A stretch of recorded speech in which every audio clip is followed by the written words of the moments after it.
When Evan asked me to be a groomsman at his wedding, I stared at the message for 10 minutes before replying. Not because I didn't know what to say, but because, truthfully, I couldn't figure out if he was joking. We hadn't spoken in almost 2 years, not since our breakup. And it wasn't some epic screaming match that ended us. It was quieter than that. We just stopped trying. No infidelity, no big betrayal, just a slow, painful unraveling. By the time he moved out, we were more like distant roommates than a couple. Still, the idea of standing next to him while he married someone else, that felt complicated. But Evan always had this strange ability to disarm me. Even through text. I know it's weird, but I want you there. You were important to me. Still are. I ended up saying yes. I told myself it was closure, that I'd show up, smile for pictures, deliver a mildly inappropriate toast, and then go home. Easy. What I didn't plan for, what I really didn't see coming, was Caleb, Evan's younger brother. Caleb and I barely interacted back when Evan and I were together. He was in med school, out of state for most of our relationship, only popping up around the holidays, grinning that crooked smile of his, teasing Evan relentlessly, and mostly staying out of the way. I remembered him being lanky, a little awkward, with a mop of curls that never sat right, and a quiet, observant energy that made him seem older than he was. But when I saw him again at the rehearsal dinner, I barely recognized him. He'd filled out. He had a beard now. And tattoos. And the kind of calm confidence that made people turn when he entered a room. "You look like you've seen a ghost," he said, clapping a hand on my shoulder as I stood frozen with a glass of champagne in hand. "Relax. It's not like you're the one getting married," I blinked. "Caleb. In the flesh." He smiled, and for some reason I felt my stomach twist. "You grew up," I said, instantly regretting it. He raised an eyebrow. "So did you." And just like that, the moment was over. He turned, walked toward the bar, and left me standing there, wondering why my hands felt clammy. The rest of the evening was a blur of polite introductions, awkward laughter, and subtle glances toward Evan, who looked deliriously in love and completely unaware of the low-key identity crisis happening inside me. Later, I found myself in the guest house, unpacking my things, when there was a knock at the door. It was Caleb. He leaned in the doorway like he owned the place, arms crossed, one eyebrow slightly raised. "You free for a minute?" Yeah. What's up?" He stepped inside, let the door close behind him. There was a long pause before he spoke again. "You really okay with this?" I frowned. "What?" "Being here, watching him marry someone else. Doesn't that mess with your head?" I didn't know how to answer, mostly because I'd been avoiding that exact thought all day. "I'm fine," I lied. He studied me for a beat, then moved a little closer. "You don't have to be, you know. You don't owe him that." "I'm not doing it for him," I said. Maybe too quickly. Another pause. Then, quieter. "Who are you doing it for, then?" I didn't have a good answer for that. And then he took another step forward, close enough that I could see the flecks of hazel in his eyes. "I remember the way you used to look at him," he said. "Back when you two were still figuring it out." His voice was low, measured, like he was afraid he'd scare me off if he pushed too hard. I swallowed. "And? You don't look at him like that anymore?" My pulse kicked up. He was so close I could feel the heat from his skin, smell his cologne, something clean and woody and infuriatingly subtle. "Why are you telling me this?" I asked. "Because I see the way you look at me now." My breath caught, and then, just as suddenly as he'd appeared, he backed away, his expression unreadable. "See you tomorrow, Jake," he said, turning toward the door. "Get some sleep," and he left me there, heart pounding, confused, a little pissed, and definitely not sleeping anytime soon. The morning of the wedding rehearsal, I woke up in a bed that smelled faintly of cedar and regret. I'd barely slept. Caleb's words, "I see the way you look at me," kept looping in my head like a song I couldn't turn off. I kept telling myself it didn't mean anything. Maybe he was just screwing with me. Maybe he liked seeing me squirm. But then I remembered the way he looked at me when he said it. Steady. Intense. like he wasn't playing. The rehearsal was held in the backyard of the venue, a sprawling estate with weeping willows, wrought iron chairs, and a view of the lake so perfect it looked fake.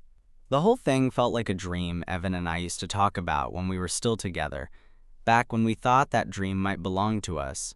Everyone was already gathering by the time I wandered outside, still a little dazed. I saw Evan in the distance, arms around Marcus, both of them smiling like the world had never hurt them. "Jake!" Evan waved me over. "You good with being next to Caleb during the ceremony? We're pairing you two, since you're both the only unattached groomsmen." I barely had time to respond before Caleb appeared at my side, a lazy smirk pulling at his lips. "Guess we're stuck together," he murmured. "Seems that way?" I said, trying not to let my face betray anything. The rehearsal was painless. We walked in pairs, listened to the wedding planner's overly peppy directions, practiced our cues, and then broke for lunch. Caleb and I barely spoke, but there was something humming between us, an undercurrent I couldn't shake. After lunch, most of the group went down to the lake for some paddleboarding and swimming. I stayed behind, claiming I had emails to catch up on, but really I just needed a minute alone. I wandered through the house until I found a quiet sitting room tucked away behind the kitchen. I was halfway through a lukewarm coffee when I heard the door creak open.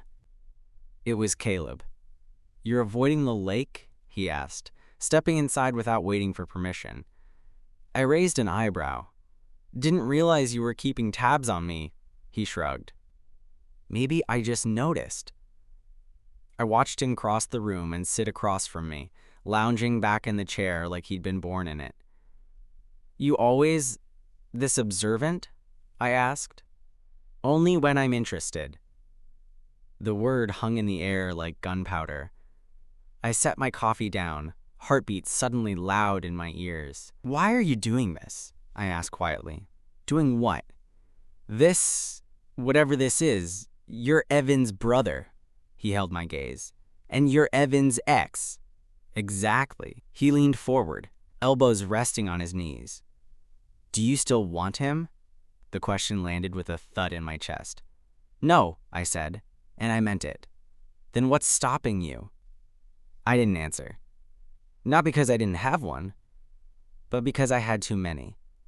The history, the timing, the way everything about this felt dangerously fragile. "I think you like the idea of being careful," he said, voice low, "because it lets you pretend you're not curious." I opened my mouth, ready to shut him down, but nothing came out. Caleb stood up slowly, crossing the room to stand in front of me. Close. Too close. "You don't have to do anything," he said. "But if you're going to stay here and act like we don't both feel this, don't expect me to play dumb." Then he turned and walked out. Again. And again, I was left sitting there, breath shallow, every nerve buzzing like static. That night was the welcome dinner. Semi-formal, string lights strung across the lawn, catered barbecue, and enough wine flowing to make even the most uptight relatives loosen their collars. I wore a button-up I didn't bother to iron, and showed up late enough to avoid being pulled into pre-dinner group photos. Evan found me almost immediately. "Glad you came," he said, giving me that soft, grateful smile that used to melt me. "Means a lot." I smiled back. "You seem happy." "I am." And I believed him. Which, for some reason, made the knot in my chest tighten. I drifted through the evening like a ghost, talking to Evan's cousins, sipping on wine, laughing at jokes I didn't really hear, but the entire time, I could feel him nearby. Caleb. He didn't speak to me directly, not once, but every time I glanced up, I'd catch him watching me from across the lawn, and every time our eyes met, he didn't look away. It was maddening. By the time dessert came around, I was ready to escape. I slipped away from the crowd and headed back toward the guest house, under the pretense of needing to charge my phone. I was halfway up the stairs when I heard the footsteps behind me. I didn't need to turn around to know it was him. "You always leave parties this early?" Caleb's voice was smooth, quiet. I kept walking. "You always follow people without asking?" He caught up beside me, matching my pace as we reached the hallway. "I wasn't done with our conversation," he said, stopping in front of my door. I was. That made him laugh. You keep saying that, but you don't mean it. I turned the handle and stepped inside. Night, Caleb. But before I could shut the door, he slid a hand against the frame, holding it open. I'm not trying to make this harder for you, he said. I just don't believe in pretending. I stared at him. This isn't pretending. This is me trying to not make things messy. Your brother is getting married tomorrow. Exactly. He's getting married. Not me, not you. I stepped back, just enough that he could enter. He didn't hesitate. The door clicked shut behind him. We stood there for a beat, barely 2 feet apart. The air between us was thick. I could hear my own breath. I don't know what you want, I said. He took a step closer. I think you do. He wasn't touching me, but it felt like he was. The way he looked at me, like he already knew what I'd say before I said it, made it hard to breathe. Caleb, I warned. But my voice wasn't firm. It was shaky, unconvincing. He didn't move. Say the word and I'll leave. I didn't say anything. He reached up, fingers brushing the edge of my jaw. Not possessive, not forceful, just curious, gentle. I closed my eyes, and that was enough. His lips were on mine, warm, slow, deliberate. He kissed like he wasn't in a hurry, like he wanted to memorize it. I shouldn't have let it happen. But I didn't stop him. The kiss didn't last long, but it lingered. When Caleb finally pulled back, he didn't say anything. He just looked at me, quiet, steady. And for once, I didn't look away. I should have told him to leave. I should have said this was a mistake, that it couldn't happen.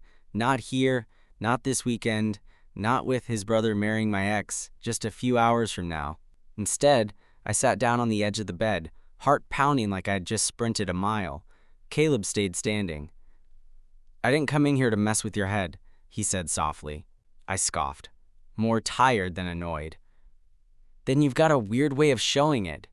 He smiled, barely. I just didn't want to leave this weekend wishing I'd said something. I looked at him, really looked at him. The confidence I'd always seen in him wasn't arrogance. It was restraint. Like he was used to holding back, like this, whatever this was, had taken more effort than he was letting on. I rubbed a hand over my face. Why now? He shifted his weight, running a thumb along the back of his neck. Because I didn't know you until now.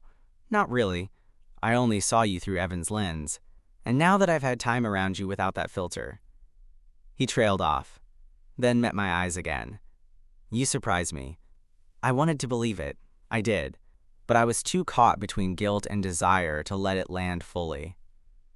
I don't even know what this is, I admitted. Does it have to be anything? He asked quietly. We sat in that silence for a moment. Me sitting, him standing, both of us knowing we'd crossed something we couldn't uncross. Eventually, he stepped back toward the door. I'll go, he said. But I meant it. You don't look at Evan the way you used to. The door clicked softly behind him. I lay back on the bed, staring at the ceiling fan until sleep finally dragged me under like a tide. The next morning, the wedding buzz was in full swing. Hair, makeup, suits, florals, champagne. I barely had time to think, which was probably for the best. The groomsmen were stuffed into a small dressing room, all ironing collars and checking ties, and pretending not to be hungover. Evan was calm, grinning, laughing, cracking dumb jokes, and seeing him like that made something shift in me. There was no ache anymore. No, what if? He wasn't mine. And honestly, he never really had been. Not in the way I needed. We lined up outside the ceremony tent, waiting for the music cue. Caleb stood next to me, fixing his cufflink. He didn't say anything, just brushed his knuckles lightly against mine once, a silent acknowledgement of everything that had happened, and everything that hadn't. The wedding itself was beautiful. Picture perfect. Marcus cried during his vows. Evan teared up too. And somewhere in the middle of it all, I realized I was genuinely happy for them. After the ceremony, during cocktail hour, I found myself alone near the bar. Caleb appeared a moment later. You okay? he asked. Yeah, I said. Strangely, he nodded. You looked like you meant that. I did, he tilted his head. Then what now? I turned to him, finally letting myself smile. I don't know, but maybe we don't pretend it didn't happen. He raised his glass. To not pretending. Our glasses clinked, and for the first time all weekend, the weight in my chest lifted. The reception hit full swing by the time the sun dipped behind the trees. The fairy lights blinked on above the tables, casting everything in that soft, glowy haze that makes people feel bolder than usual. Evan and Marcus did their first dance. The toasts were emotional. I managed to keep mine light, heartfelt, and just self-deprecating enough that no one remembered I used to sleep with the groom. Afterward, I drifted toward the edge of the dance floor, sipping bourbon and watching people loosen their ties and kick off their shoes. Caleb found me again. Of course he did. He didn't say anything at first, just stood beside me, watching the crowd sway to a 90s R&B song that didn't quite match the mood but somehow worked. Dance? He asked eventually, with that same quiet confidence. I blinked. You serious? Why not? I glanced around. Because this is your brother's wedding and people will talk. He raised an eyebrow. Let them. I hesitated. My drink hovered somewhere near my chest. You're not worried what Evan would think? Caleb shrugged. Evan's too busy being married.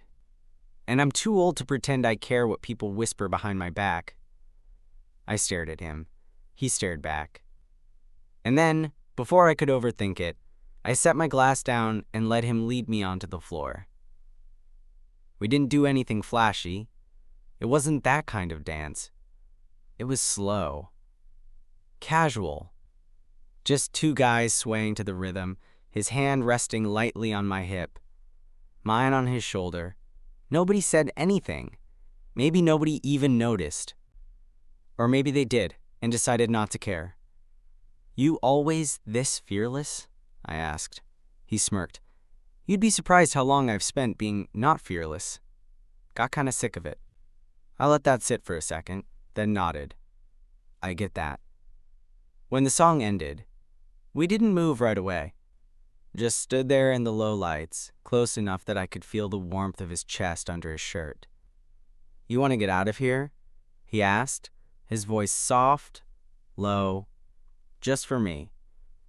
My pulse jumped, and then, without needing to answer, I followed him off the floor.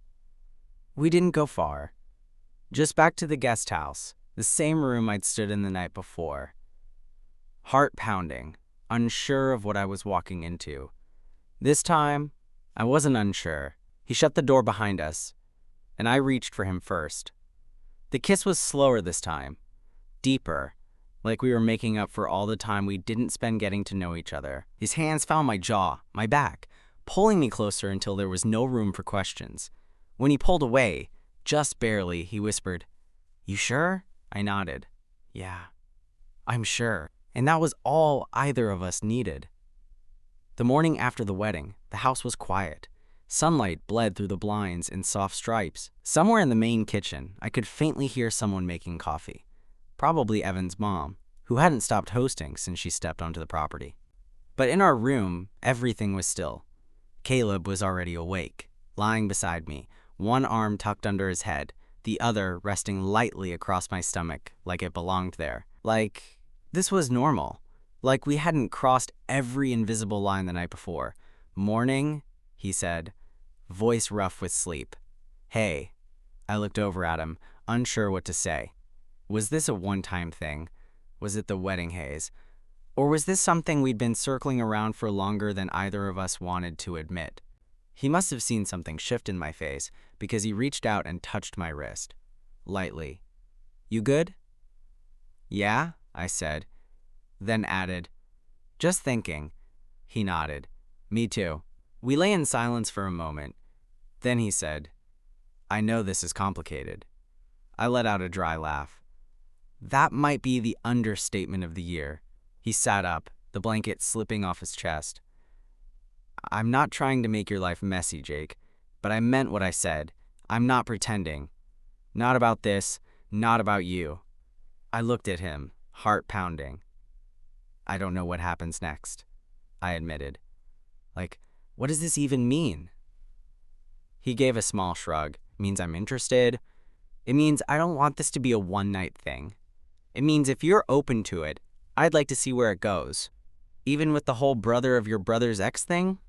He grinned. Especially with that, adds character. I laughed, surprised at how easy it was to breathe with him. He reached for my hand, threading his fingers through mine. No pressure. But I'm not disappearing after today. I nodded slowly. Okay. He raised an eyebrow. Okay? Yeah, I said. Let's see where this goes. The rest of the morning was a blur of goodbye hugs, leftover pastries, and tired thank yous. Evan gave me one last pat on the back as guests filtered out toward their cars. Thanks again for coming, he said. Really? Of course, I said. You deserve to be happy. He smiled. You too. We locked eyes for a second. A silent understanding passed between us. It was over. The chapter we shared was closed, and I was okay with that. Caleb tossed his duffel in the trunk of his car and looked over at me from across the gravel driveway. You want to ride back to the city? I paused, then nodded. Yeah, I said. I do. The drive back was quiet at first. Not tense, just comfortable. Caleb had the windows rolled down, one hand on the wheel, the other resting casually on the console. I sat beside him, watching the trees blur past, feeling the kind of peace that comes when something uncertain finally clicks into place. He glanced over at me once, and I caught him smiling. What? I asked. Nothing. You just look lighter. I thought about that, about how I'd felt walking into that weekend, the knot in my stomach, the fear that maybe I was about to relive an old wound, and now it felt like something else entirely. I smiled. Yeah, I think I am. We stopped once for gas and coffee. While he filled the tank, I watched him from the passenger seat, trying to connect this version of him, the confident, grown-up Caleb, with the quiet guy the first barely noticed all those years ago. It hit me then. Sometimes, it's not about who someone was when you met them. It's about who they become when they stop trying to live in someone else's shadow. Back on the road, he broke the silence again. So, ground rules? I raised an eyebrow. Ground rules? If we're doing this, I figure we should at least talk about a few things. Like, telling Evan. I sighed, leaning back in the seat. Yeah, that's gonna be a fun conversation. Maybe not as bad as you think, he said. Evan's not dumb. He probably sensed something. You think so? He shrugged. You know what he said to me during the reception? What? Caleb smirked. He said, don't be an asshole. I laughed. That's it? That's all he said. Looked me dead in the eyes, patted my shoulder, and walked away. I shook my head, still laughing. Honestly, that's very Evan. Caleb reached over and briefly touched my thigh. Just a quick, reassuring squeeze. I'm not planning to be an asshole. To you. Or to him. I looked at his hand, then back at him. I know. We pulled into my apartment complex just before sunset. The sky was turning that soft kind of orange that makes everything feel like a movie. I grabbed my bag and stepped out of the car. Caleb met me at the trunk. So, he said, leaning against the side. You want to come over next weekend? I make a mean steak. I smiled. Are you asking me out? Depends, he said. Are you saying yes? I stepped closer, brushing my fingers against his. Yeah, I'm saying yes. He kissed me then. Nothing big or dramatic. Just a quick, certain press of lips. Like punctuation. That night, I lay in bed replaying everything. From the moment Evan messaged me to that first awkward hello with Caleb, all the way to now. The truth is, I didn't go to that wedding expecting anything. I thought I was going to bury the past. Turns out, I stumbled into something new. And this time, I wasn't looking back.